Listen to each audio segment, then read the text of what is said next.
Well, hello everyone, and welcome back to the Decanates Talk. My name is Marie O'Neill, and I am an evolutionary astrologer. Today we're going to be talking about the decanates, or at least this is the second segment in a three-part talk.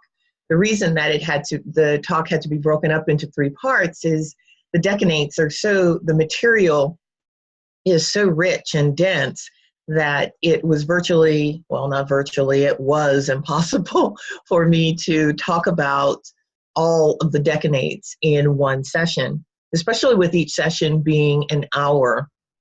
So in the last session, we talked about Aries through Cancer, and today we will be discussing Leo through Scorpio.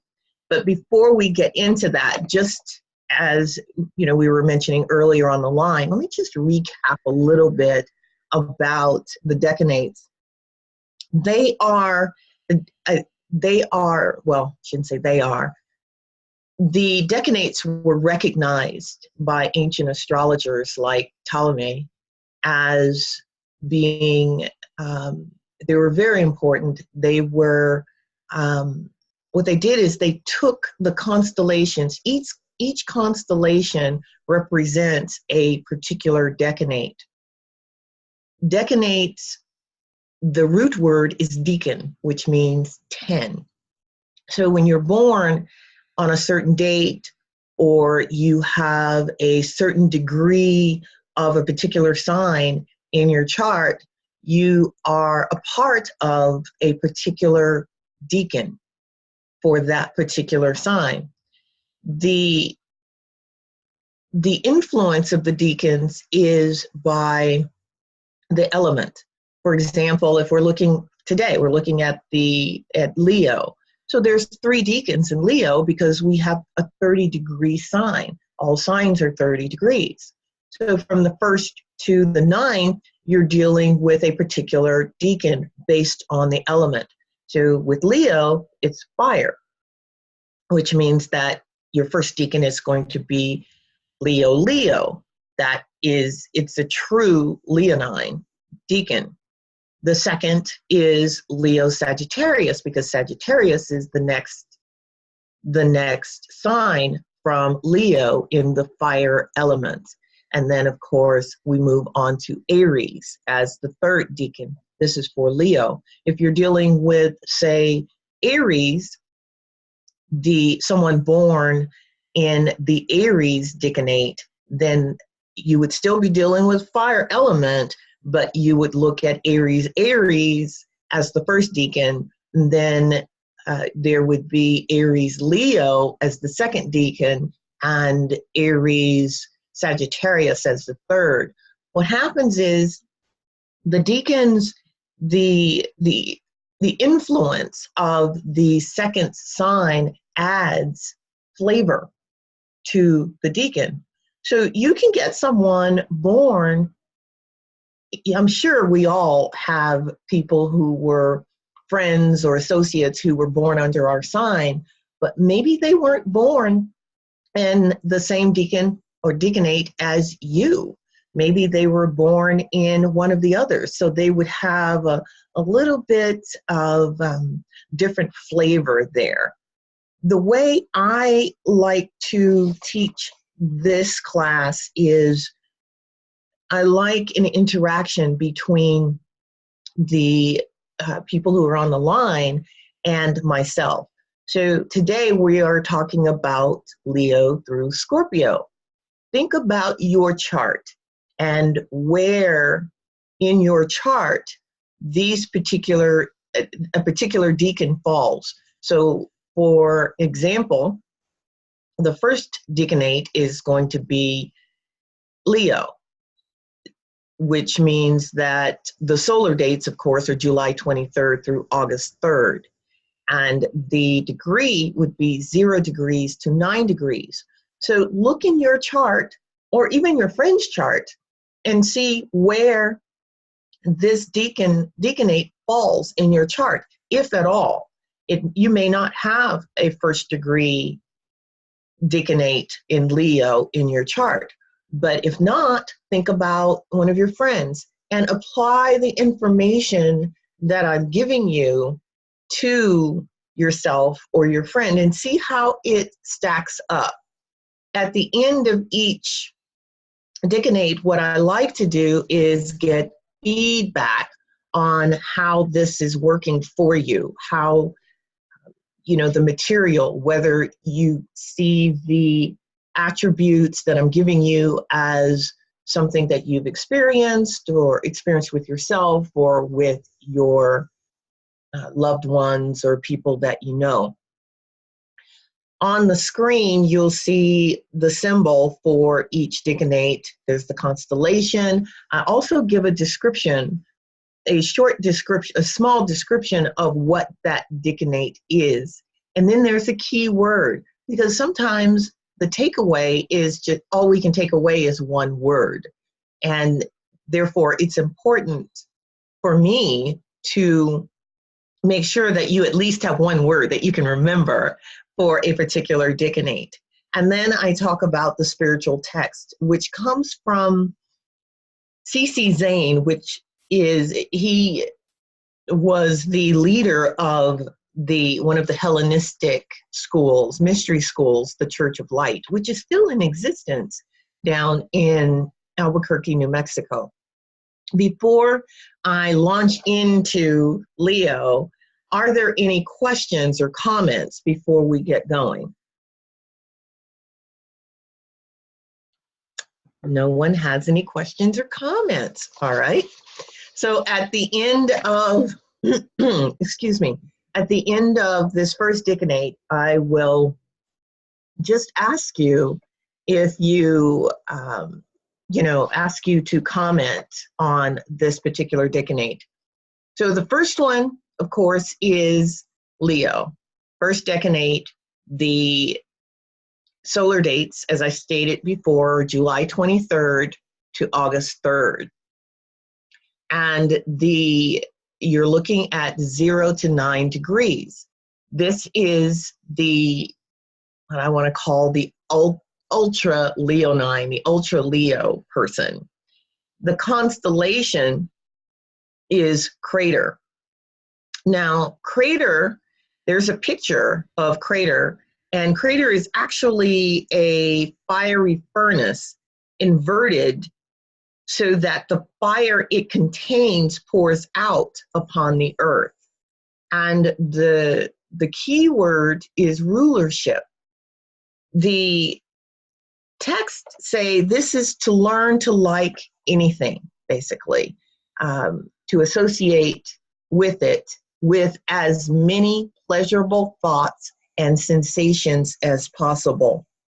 Now, Crater, of course, is a large urn that was used in Greek mythology, or used by the Greeks, for mixing water and wine. The constellation is considered to be the wine cup of Apollo, which he gave to his bird, Corvus, the crow, to collect fresh water from the spring for rituals. And what happened is Corvus went to the spring to get the water. However, what he saw was a nearly ripe fig tree. So Corvus decided to hang out and wait for the fig tree to become ripe. After the fig tree or the figs became ripe, he ate his fill, and he was on his way back. He had filled up the cup, and he was on his way back to Apollo. And then he realized, ooh, I really took too long. So what he did is he picked up the serpent Hydra, which is Hydra. I pronounce it Hydra or Hydra. And he picked up the serpent and took it back to Apollo, saying that it was Hydra who had caused him to be late. Now, Apollo knew that he wasn't telling the truth. So he punished Corvus with thirst. He could never have his thirst quenched. And what he did is he placed him on the back of Hydra, close to a spring, but where he was unable to reach. He was able to, well, he put him on the back of Hydra and had the crater, which it had the water in it, close by, but the bird was never able to have his thirst quenched. So among the original 48 constellations that were listed by Ptolemy, Crater is a faint constellation with no star brighter than than a third magnitude. Now, the first decanate of Leo, according to the ancient masters, is portrayed, of course, by the fiery love nature. Their most notable trait is the desire and ability to rule others. And unless this tendency is restrained, there is an inclination to dominate. Yet, always there is a powerful love nature. If the love energy can be directed into proper channels, it leads to success. But due to its strength,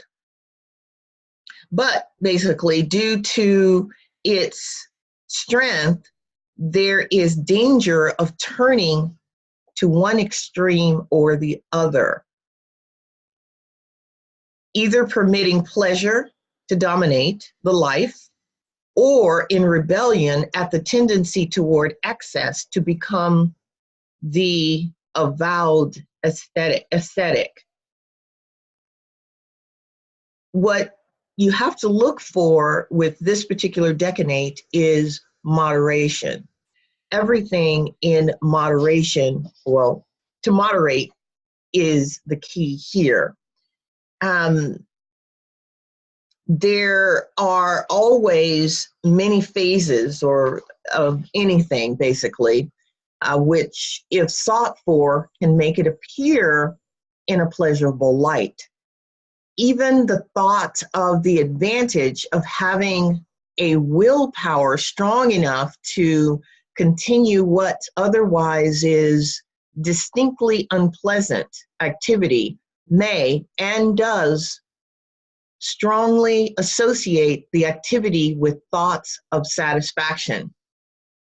So the text derived from Crater is to learn to like anything, associate with it with as many pleasurable thoughts and sensations as possible. And at the same time, use moderation so that you don't go overboard with anything.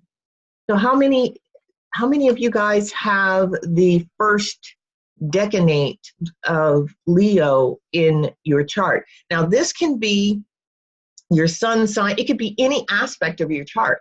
You can look at this with, say, Mars in Leo at 8 degrees, or you can look at it on the cusp of a particular house, or your sun, moon, and ascendant. You don't have to have this first decanate just as the sun sign. So anybody have that particular decanate? Yes, Marie, I have my Uranus at 5 degrees Leo. On the midheaven, by the way. It's on the midheaven. Well, how do you handle that with the information that you have just gleaned from this? Very good advice. Not to over-dominate. That is very good advice. And I like this text here, to learn to like anything, associate with it many pleasurable thoughts and sensations. And I think that really does encapsulate my relationship to my Uranus on the midheaven. Oh, that's so good. Yeah. Yeah. Yeah, thanks for that. Anyone else? Yes. Yeah, go ahead. Okay. Perfect. Sorry. No, go right ahead. Yeah, I have my ascendant is 8 degrees 50 minutes Leo. And I just wanted to say that I felt that this really does resonate because my North Node, South Node axis is very close to that ascendant. It's not, it's actually in the next decanate, but my ascendant, I feel very much the, like I'm learning to balance that whole, I think that righteous, righteous royalty that the first decanate of Leo Yeah. experiences. So yeah, I'm really resonating with what you're saying. It feels very much like my experience through my ascendant. How you're explaining this. Okay. And are you? So you say you're working with trying to balance or uh, Uh, balance that energy? Yeah, because my North Node, South Node is in the first seventh house, right on the ascendant, descendant, very close. Okay. And so I feel like I'm learning how to balance that need to express, like even the romantic side of Leo, and the more, you know, just that. How do I put it? But that, I guess that kind of leadership quality, but without going too far into it. And Mhm. you know, with that Aries being right there on the cusp of the first house, kind of not really thinking about it and being maybe arrogant or pushy, you know. Okay. Yeah, so learning how to balance that is a thing from, I feel like, my life experience with the axis there as well. Well, and that must be a part of your life's work to balance this. And it, because you're okay, it's just that you don't want to go too far one way or the other Absolutely. with it. Absolutely. Perfect. Thank you for sharing. You're welcome. Mhm. Now the next decanate is between 10 and 19 degrees of Leo. The solar dates are August 3rd through August 13th. And we have the symbol of Sagittarius. So Jupiter is involved here. The constellation is Centaurus, which is really the centaurs. The description is a creature with the body of a horse and the upper parts of a man, armed with a spear upon the point of which is impaled a wolf. The key word is reformation. The spiritual texts say, it is more blessed to give than to receive, and to receive in full measure, we must first give of that which we already have. And with the Centaurus is, of course, one of the largest and brightest constellations in the southern sky. And it is caught between two natures. We have the centaurs that had a reputation, much like English soccer fans, for being boisterous. When they showed up on the mythological scene, it was pretty much guaranteed that all hell would break loose when the centaurs were there. Among these debauched party animals, there was one exceptional soul by the name of Chiron. And we all know about Chiron, or we've all heard of Chiron. So he was renowned for such famous proteges as Jason, Achilles, Theseus, and Hercules. And unlike his brethren, or what we call the uncultured delinquents, who were his brethren, Chiron was a noble soul, and his story is one of making the ultimate sacrifice. As the legend goes, Prometheus, who, for the benefit of mankind, had stolen fire from the gods and was punished by Zeus for this, his eternal penalty for his humiliation, humanitarian effort was to be chained to a rock in the Caucasus and have his liver eaten daily by an eagle. The centaur Chiron was dying. He was laying out basically dying, but not dying, because he had been shot in the thigh by an arrow that was dipped in the blood of Hydra. So, ironically, the master of the healing arts couldn't heal himself. So, willingly, he gave himself the greatest gift, basically. He gave himself as the greatest gift. And what he did is he gave immortality to Prometheus, who was the savior of mankind.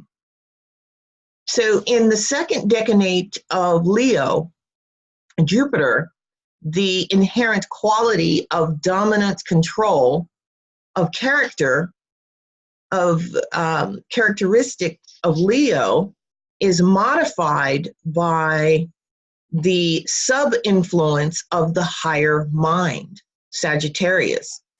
The philosophical and religious elements are more in evidence, and those born here readily recognize the prevalent weaknesses both in current politics and in current religion. And what is more important, they have the courage of their convictions and the power to gain followers for their own prestigious or progressive ideas. So Centaurus is a being, of course, having the lower parts of a horse and the upper parts of a man, is represented among the constellations as impaling on the end of his spear the wolf that pictures the last decanate of Libra, which we'll talk about later. This wolf symbolizes those who use the brilliancy of their intellect to suppress truth and to foist ignorance and superstition upon society, that they may profit by its exploitation.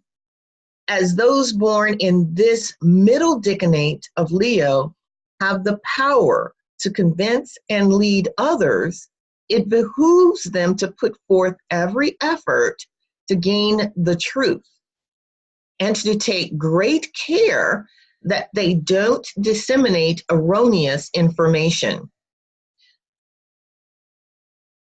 It is in the spiritual text, C.C. Zane, of course, says, such a life of spiritual endeavor as Santa Claus and Centaurus clearly teach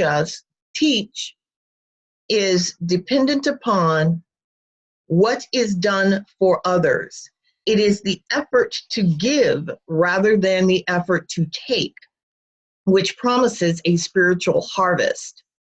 After all, in the realms of the future, after we have passed from this mundane sphere, the physical objects men set their hearts upon will have less value than the tinsel and gilded bubbles or baubles with which they decorate the Christmas tree. So with this particular decanate, it also says those born with the sun, or those born with this particular decanate, are often more energetic to bring beneficial change. The text is, it is more blessed to give than to receive, and to receive in full measure, we must first give that which we already have. So who here has that particular decanate in their chart someplace? Like I said, it doesn't have to be sun, moon, or ascendant. Hi, Marie. I have my sun at 15 degrees Leo. So how does this resonate? Very powerfully. It's amazing. Very, very true. I've always been a truth searcher, you know, even as a young girl, always loved philosophy. Yeah, I'm just thinking about that spiritual text there. How would you interpret that last part there? We must first give of that which we already have. I feel like there's something to that I'm not. Well, Yeah, when I think about that, I actually think about Chiron, the wounded healer. We look at Chiron as the wound, and it is, but it's also the gift, and it's something that we already have. And with Chiron, with that particular wound, all we need do to use that gift is change the way we think about the wound. Thus, the wound never really heals, but if we start to see it as a gift, we can then use that to help heal other people, which is what Chiron does. So when I say when it said we must first give that which we already have the gift. We already have a gift. That Chiron wound is a gift. It's just how we look at it. So that's how I view that. Yes, I get that. It's very empowering. Thank you. Oh, you are welcome. Anybody else have anything to say? No? Okay. Yes. This is Corvus.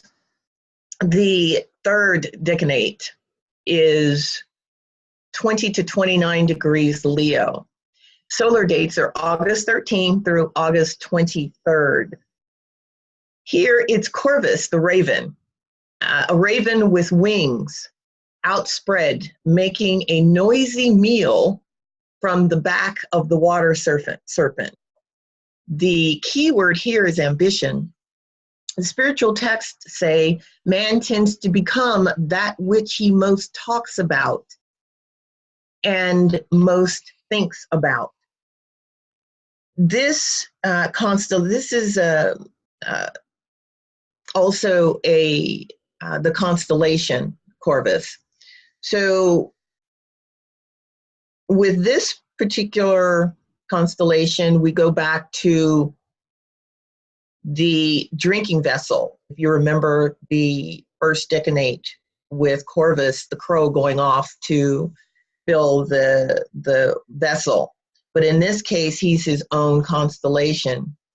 So we have Hydra and Corvus, which form their own mythology. The constellation Corvus has about 11 visible stars in it. I won't go into that, but it is, the raven is pictured with wings outspread as if in readiness to fly, but his feet are firmly gripping the back of Hydra, the water serpent. This symbolizes the emotions that are associated with creative energy. For the raven appears to be making a meal from the flesh of the serpent. This last portion of Leo, we have the love of power and rulership combined with the quality of leadership bestowed by Aries.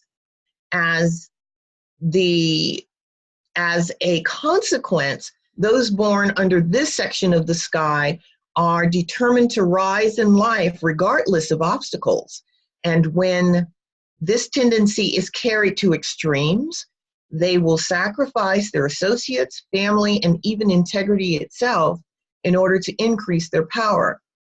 But when their ideals are thoroughly for the welfare of humanity, rather than for mere personal aggrandizement, they become of immense service to society through their mutual gift of being able to handle others and use them to advantage. To the extent an individual talks about and whatever he thinks about that which, if he thinks about that which is rotten, this expression of rottenness within him, those who are clean have a desire to keep away from filth. They do not revel in the sinfulness of others. Furthermore, just as the clerk who identifies himself with the hero cultivates within himself a delight in valiant and honorable actions.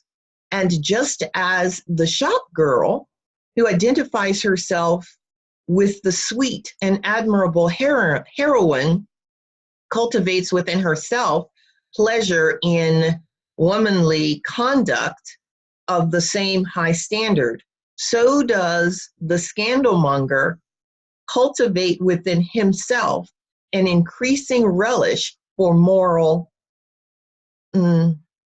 for lack of morals, basically. So this is why in the spiritual text, it states that repressed desires, even though unrecognized objectively, cannot be kept from finding some expression for their energy. And as the raven became black because he carried a black story, so that which is thought about adds its thought images to the soul. The text thus follows: man tends to become that which he most talks about and most thinks about. Because this particular raven, it was said that Corvus was actually white initially, and Apollo turned him black because of somebody else, because of a message that he brought. But that's another constellation. So who has this particular decanate in their chart? Okay, let me see if I'm getting this correctly. I have Pluto conjunct Jupiter at 26 degrees Leo. Does that count? That counts. Okay, it's in the early part of my first house. Okay. Okay, so what I can comment on is the spiritual text is something that I contemplate frequently.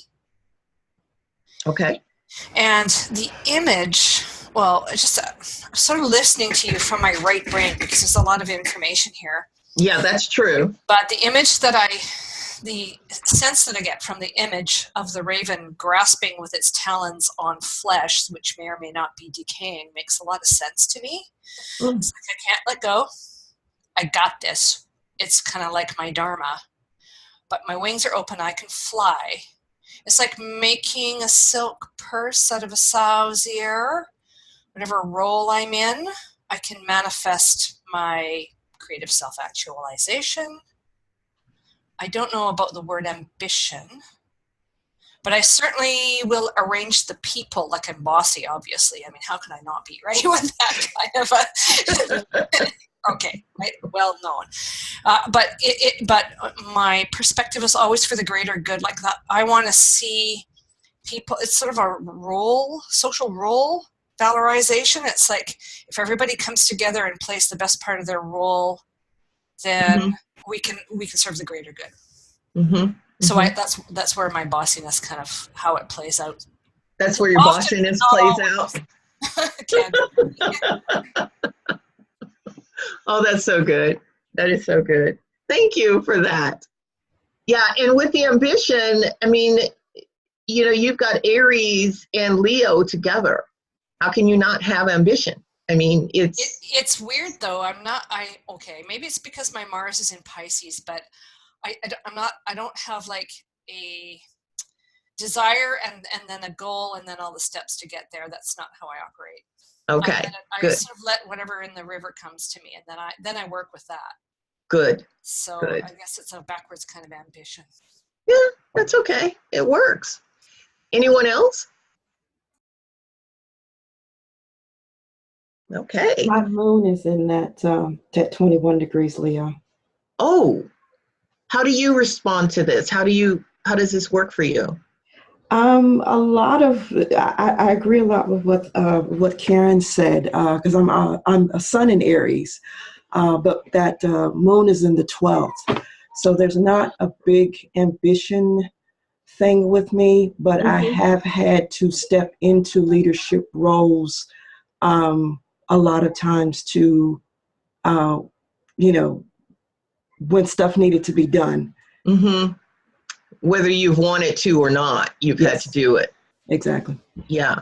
Yeah. And that would be, well, and that's of course an Aries signature too. Yeah. You'd have to do it. All right. Thank you. Now, the next decanate is Virgo. We're looking at the, I am doing pretty good on time. I'm trying to make sure I'm only doing,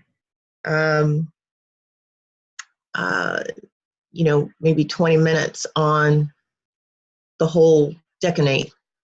I think I'm actually running a little behind. So this particular decanate is 0 to 9 degrees. Solar dates are August 23rd through September 2nd.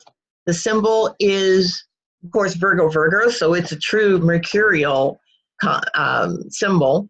Constellation is boats.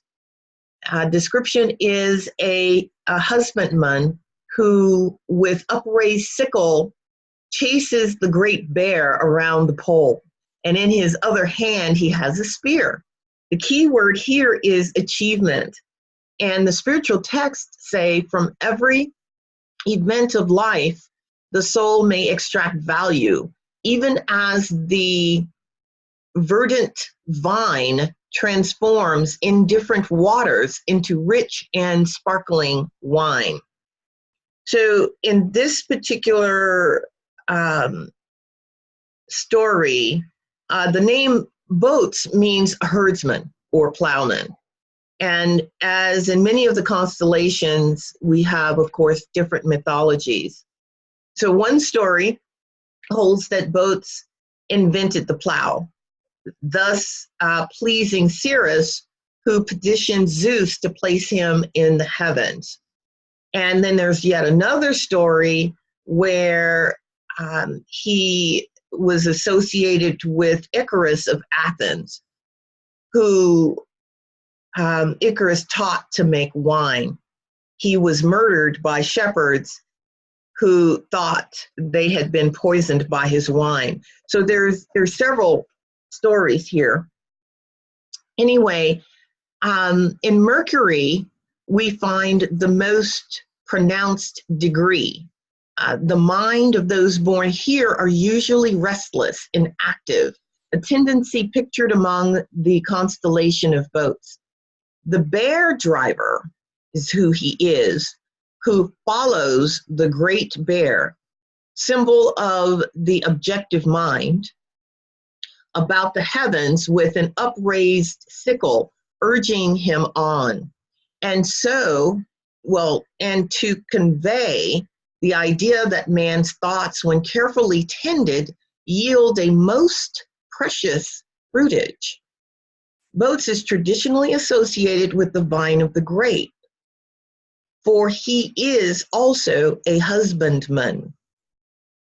Whatever the events that may be attracted into this life, it is possible to convert them into real value for the soul.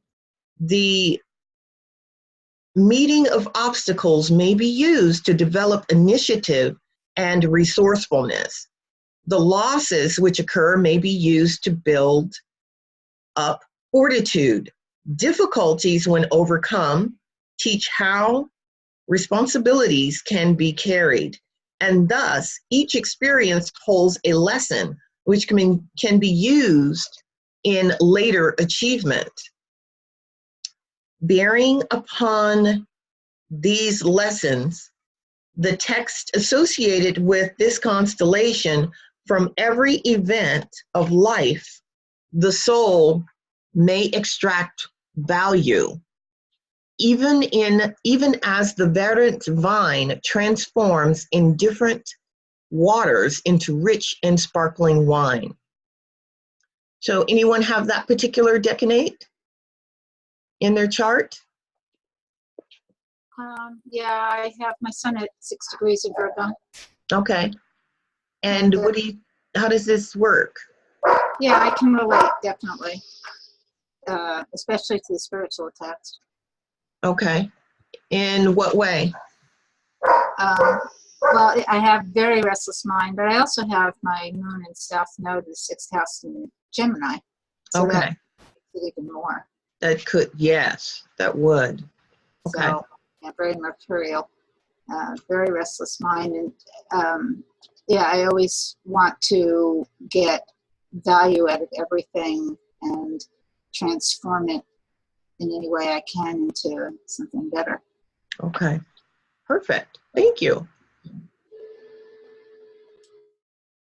All right. The second decanate is 10 to 19 degrees, solar date September 13th through September 3rd through the 13th. Here we have a Saturn sub-influence. The constellation is Hercules. The description is a hero who crushes the head of the dragon under his feet. With his hand, he's grasping the apple of Hesperides. The key word is experience, and the spiritual texts say perform conscientiously, whatever work comes to thy hand, and because of thy experience, greater things to perform will be given to you. So with this, Hercules, of course, is Latin, is the Latin title of the Greek hero Hercules. He is akin to, of course, the lion. So I want to give you a little bit of the text. So basically,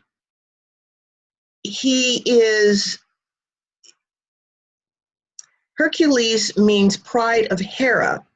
He was the son of immortal Zeus through his liaison with the mortal, I'm not pronouncing this properly, so it's Alcmene.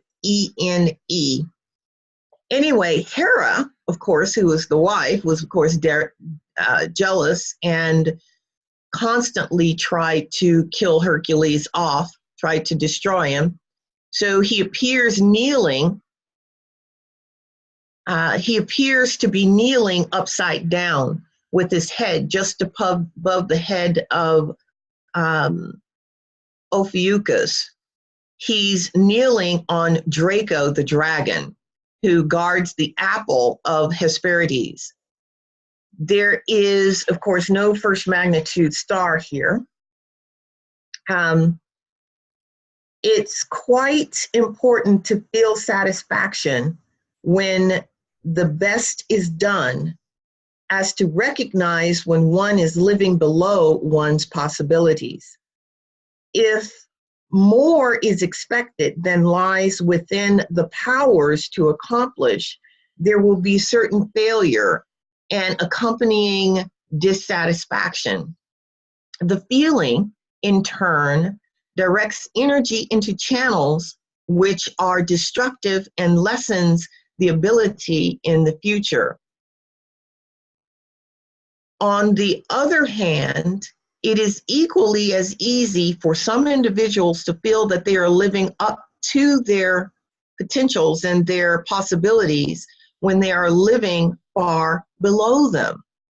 Their appraisal of their abilities is too low, and they have a feeling of satisfaction from accomplishment which is much less than it should be.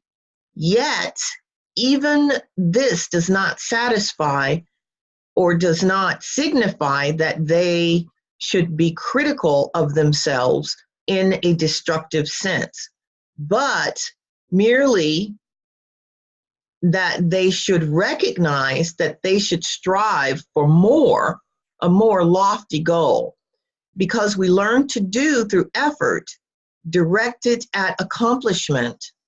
The text is perform conscientiously whatever work comes to your hand, and because of the experience, greater things to perform will be given you.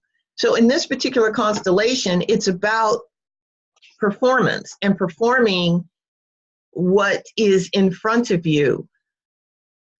when you feel, you can feel whether you're up to the challenge of something. And or I'm sure that when you work really hard for something and you accomplish that goal, you've gathered the experience and you feel really good because you've worked very hard to achieve the goal. That's what this particular constellation is about in Virgo. So anyone have that constellation?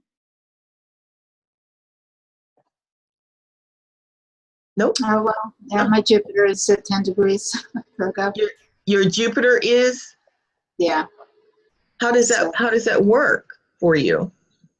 Well, yeah, I think I experienced some of that, some of the negative and some of the positive qualities of that.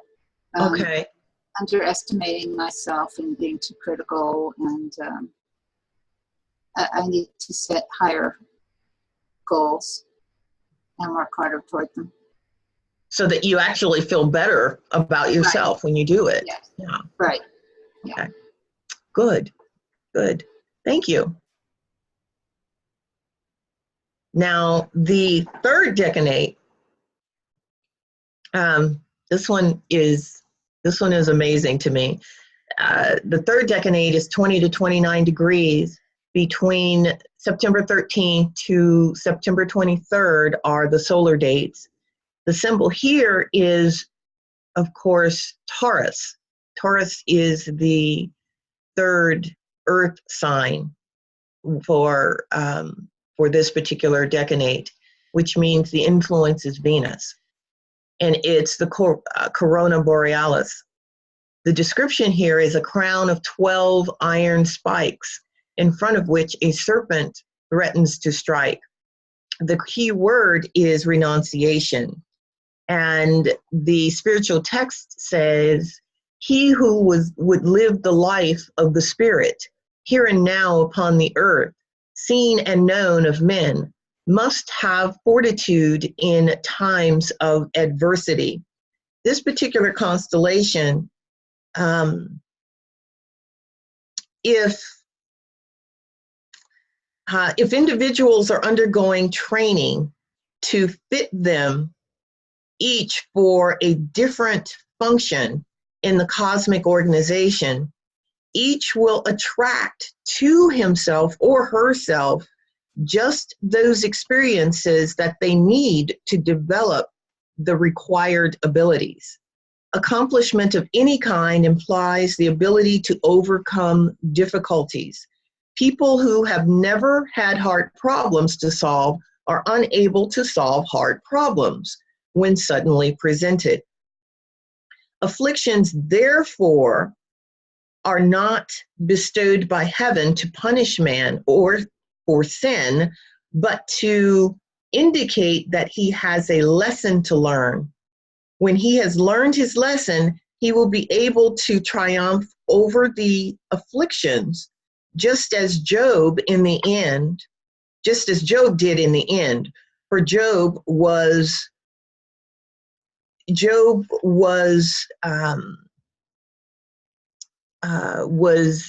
in trouble, and basically the Lord gave him twice as much as he had before, and he lived a long, prosperous life. But this was after, of course, the suffering. The text thus indicates that he who lives the life of the spirit here and now upon the earth, seen and unseen of men, must have fortitude in times of adversity. So with this particular decanate, there is usually a little bit more adversity than others. Because remember, Virgo corresponds to the house of work. So this decanate seems particularly given to working on behalf of others. People born here find their greatest possibilities in the realm of service, when they can lose sight of the reward and labor enthusiastically for some noble cause. They live their lives to the fullest. So who has this particular decanate? Anyone in their chart? Okay. Robin, you're still up. Are you? Okay. So let's move on. Oh, Marie, by the way, we can give you 15 minutes extra because we don't have a speaker after you. This is an open-ended meeting, this one. Oh, okay, Yes. perfect. So what time were we supposed to stop? Okay, hang on 1 second. Let me work it out. 10:45. You'll have another 20 minutes. How's that? Okay, I Oh. will. Okay, go ahead. Okay. All right, I'm going to move right through these then. So with Libra, the first decanate of Libra is 0 to 9 degrees. The solar dates are September 23rd through October 3rd. The symbol here is of course Libra, so it's a true Venus. The constellation is the Serpines. The description is a serpent about to strike, and the key word is policy. In matters of philosophy and in matters of action, the true course usually lies somewhere between advocated extremes. And the serpent is unique among the modern constellations in that it's split into two non-contiguous parts. With this particular Libra decanate, this is the snake that sacred tradition asserts tempted Eve in her downfall. The serpent has been used in ancient times, however, not only as a symbol of creative energy, but also as cunning. In worldly matters, those people born with this decanate have no need to admonition to be wise as serpents, for they have the innate ability to handle people and situations. It will be remembered that the biblical serpent told Eve that if she would eat of the apple, she would become wise. And that subsequent event verified the prophecy. So those born with this decanate will uphold all the serpent traditions of wisdom and subtlety, and besides, possesses the creative energy to pioneer in the realms of human association. Such people should never seek seclusion to be at their best, but should mix in the world's affairs and come in contact continuously with their fellow men. In this field, they can wield an enormous power for good through their ability to influence the thoughts and actions of others. But they should take pains not to become too engrossed in purely material aims. So that's this particular decanate. I'm going to move on to the next one and I'll just ask for comments at the end. With this particular decanate, this is the second decanate of Libra, and it has a Uranus influence because we are looking at Libra Aquarius. It's between 10 and 19 degrees. The description is a dragon coiling its length around the pole star, and the key word is independence. The spiritual texts say that deal justly, even with your enemies, for it is better to suffer evil than to retaliate with vengeance. So with the second decanate, those born here find in the world some opposition to their views, which they feel it incumbent upon themselves to slay. They are natural exponents of liberty in thought and action and rebel against restrictions. They find the best opportunity to express themselves as enthusiastic members or leaders of progressive movements, and in fighting the tendency towards crystallized conservatism. They reach their highest level. So the second decanate of Libra differs somewhat from the other decanates of this sign, with a strong tendency to express individuality. Being under the sub-influence of Uranus, it partakes of the Uranian quality of originality and sometimes even eccentricity. It is pictured among the constellation of Draco, the dragon. So, there's more, but I will move on. Here we are looking at the third decanate, solar date September 13th through the 23rd, and it's between 20 and 29 degrees of Libra.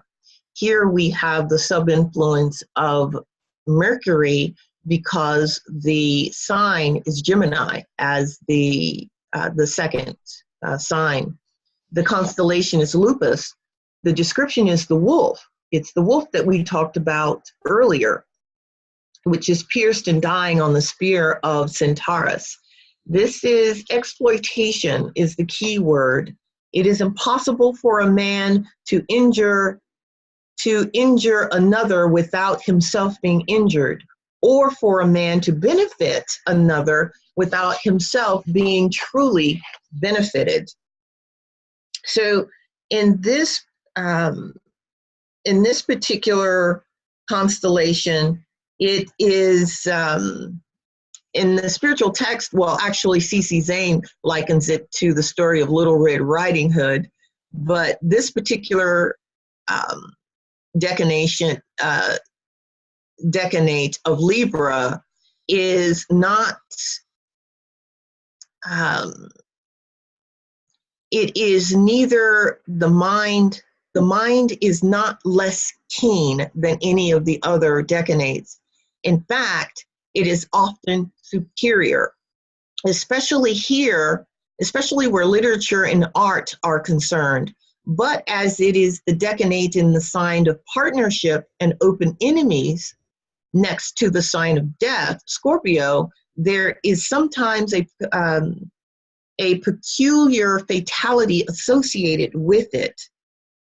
When the masters traced the wolf in the sky, it is quite certain that they had in mind those qualities which then and now this creature is most commonly known to express. A wolf is a cunning beast, using its mind as the mental decanate of the partnership sign would indicate. It is aggressive and cruel, runs in packs when that is an advantage, and doesn't hesitate to kill and devour such a partner when it becomes so weakened or crippled as to be unable to defend itself. Thus does a wolf stand as the universal symbol of truthfulness. So with this particular decanate, this particular decanate is about truth, and it's about communication, and it is about being fierce. So this one, it's close to Scorpio, so you pick a little bit of the scorpionic flavor comes into play. So it is able to, well, remember we have the sheep as the natural prey, and it can stalk them, and it can resort to many cunning devices. In this particular case, it is still about truth, and this particular decanate can certainly bring out the truth when need be.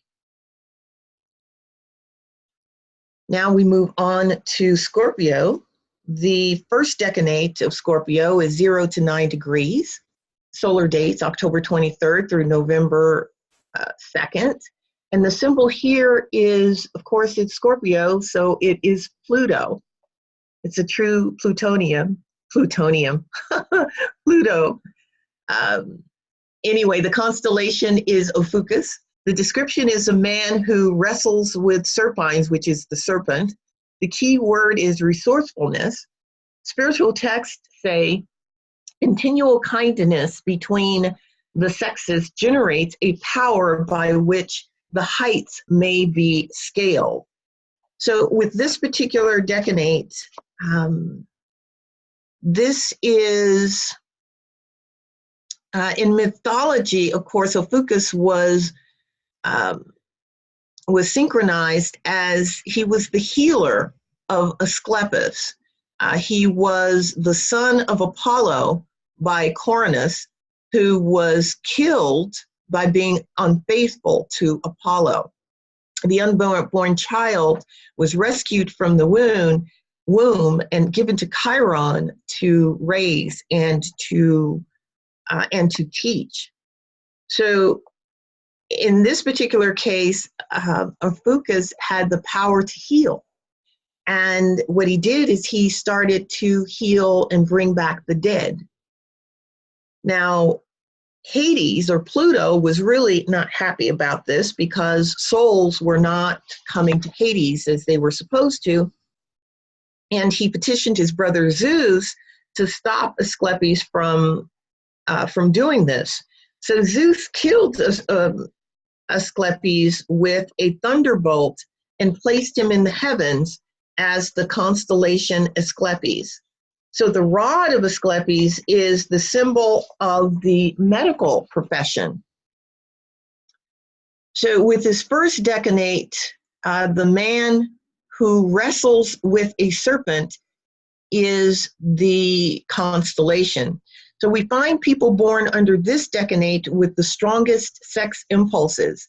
There is an excess of creative energy which goads them to desire and action. They thus have an abundant vital magnetism which they import to others, giving natural ability to heal. It also stimulates the mind to creative imagination.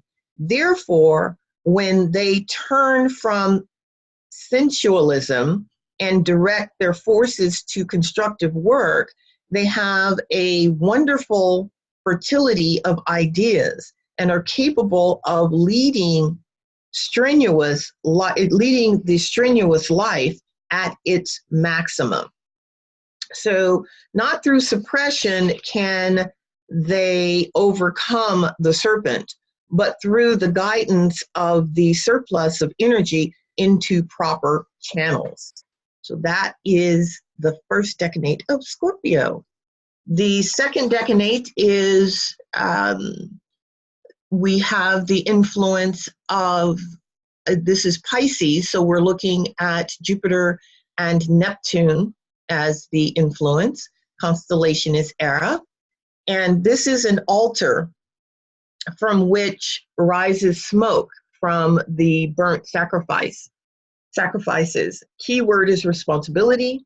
Spiritual text is, by sacrificing his animal thoughts, desires, and pleasures upon the altar of aspiration to higher things, man comes into possession of intellectual and spiritual pleasures that yield a far keener delight.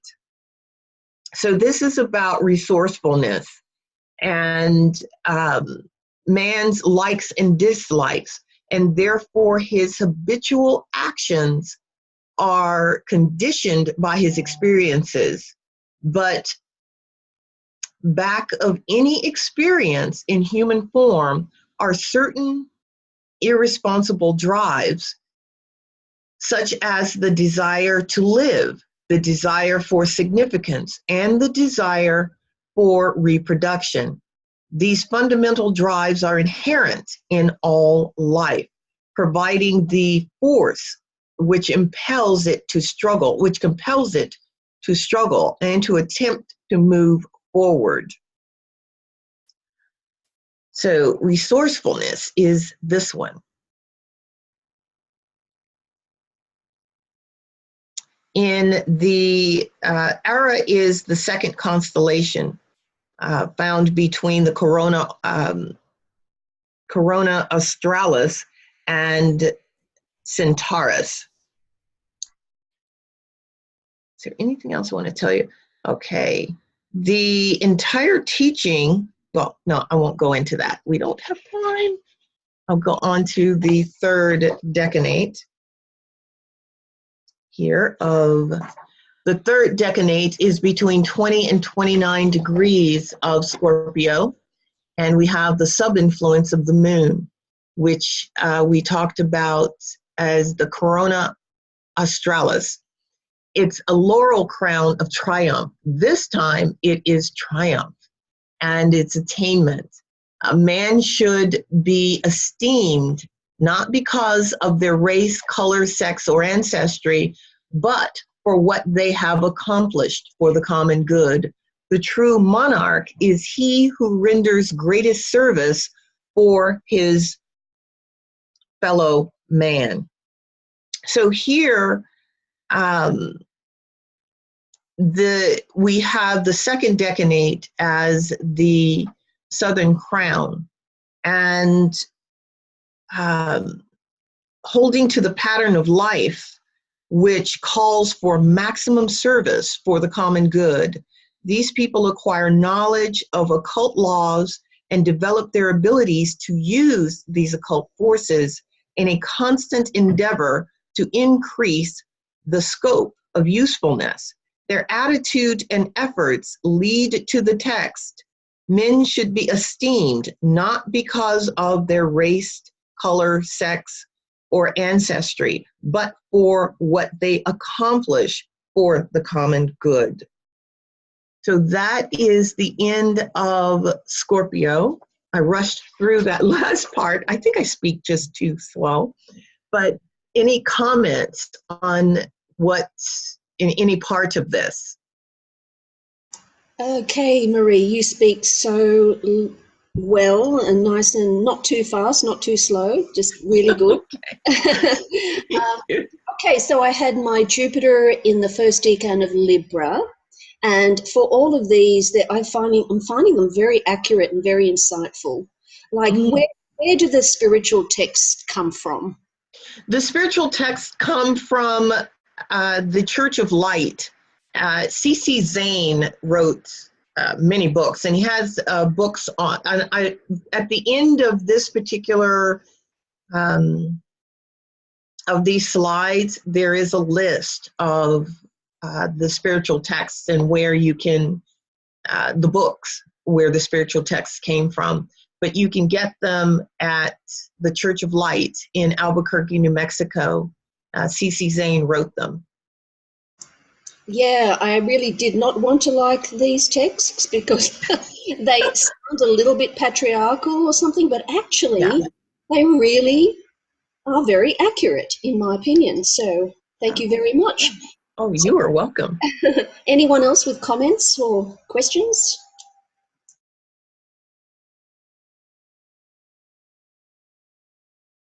I like this last one here. My Neptune and is conjunct the South Node in this decan, and wow, it's pretty accurate. Can you expound on that? Especially I really like the spiritual text. That is just pretty much just what I live, and preach and just go for. Maybe too because of my Pluto being conjunct Uranus. I was born in the 60s. So that that equality of of people, and not to be judged or deemed less than because of race, color, sex, and ancestry. It's just it's throughout my whole thread throughout my whole being. Yes, good. Yeah, it's these texts were written back in the 30s and 40s, and so it's amazing how relevant they are today. I mean, I fell in love with them and found them to be very helpful when I am working with clients' charts, because number one, I love mythology, and we are living our own mythology. But if we can look at the stories of myth, it really informs us concerning our circumstances today and what we're actually going through, because each of us is going through our own hero's journey, whether we are male or female. And these stories are profound, I think, and they can help us transform our lives, I think. Absolutely. Gives us more insight. Yeah. Yeah. Marie, did you have a slide that shows your contact details?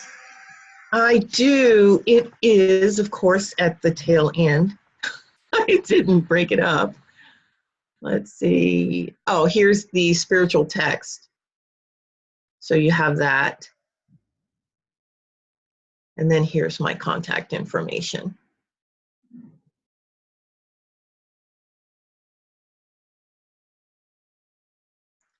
So you can always give me a call or email me. I am available for readings and for life coaching. Beautiful. Thank you so much. Would you all You are please welcome. thank Marie O'Neill, everybody? Thank you so much, Marie. Can't wait for the next installment. All right. It's Absolutely perfect. That's great. What a tremendous amount of work that you put into this. I really appreciate the thoroughness of your investigation. Thank you very much. Thank you. It is a lot of work, but it's certainly worth it. And I look forward to having you guys on the workshop or the talk the next time. And I guess it'll be after UWAC, so hopefully you can get some of the CDs and hear some positive things coming out of that wonderful conference. Definitely. So thanks again and goodbye, everybody. See you next time. All right. Bye-bye. Bye. Thanks, Marie. Bye. Thank you.